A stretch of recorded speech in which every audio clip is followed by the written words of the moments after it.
Hello and welcome to this review of the Cheyenne, is that correct? Have I said it correctly? CM25. Let's get this opened up. So we've got a warranty card, we've got instructions. Got the unit here, nicely wrapped up in plastic. So this is the 25 watt edition. So what's nice is it comes with its own silicone. You don't have to buy that, and that is used to diffuse things. And we've got a tripod socket down here. It's got an inbuilt fan. It is very plasticky, but it looks absolutely fine. Here we have a output control. I've gone all the way up to 100, and you can see we can change the color temperature with this wheel.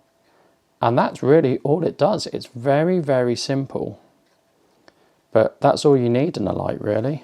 And it is USB-C powered, and it has a built-in battery. Also in the box, we've got a USB-C cable. Ta-da!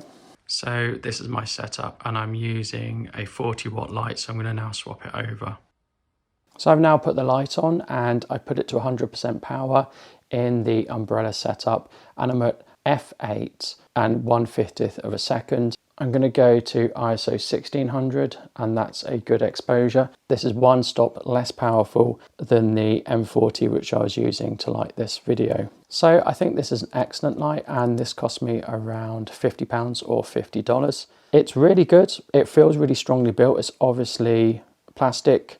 It has a single 1/4 inch 20 tripod mount, which is really useful, or for a light stand. It's got a built-in fan, and I think the energy output and the light output is good enough, and the fact you can change your color temperature is really useful. And it is very bright, and it's probably bright enough for most YouTubers or most people doing shoots.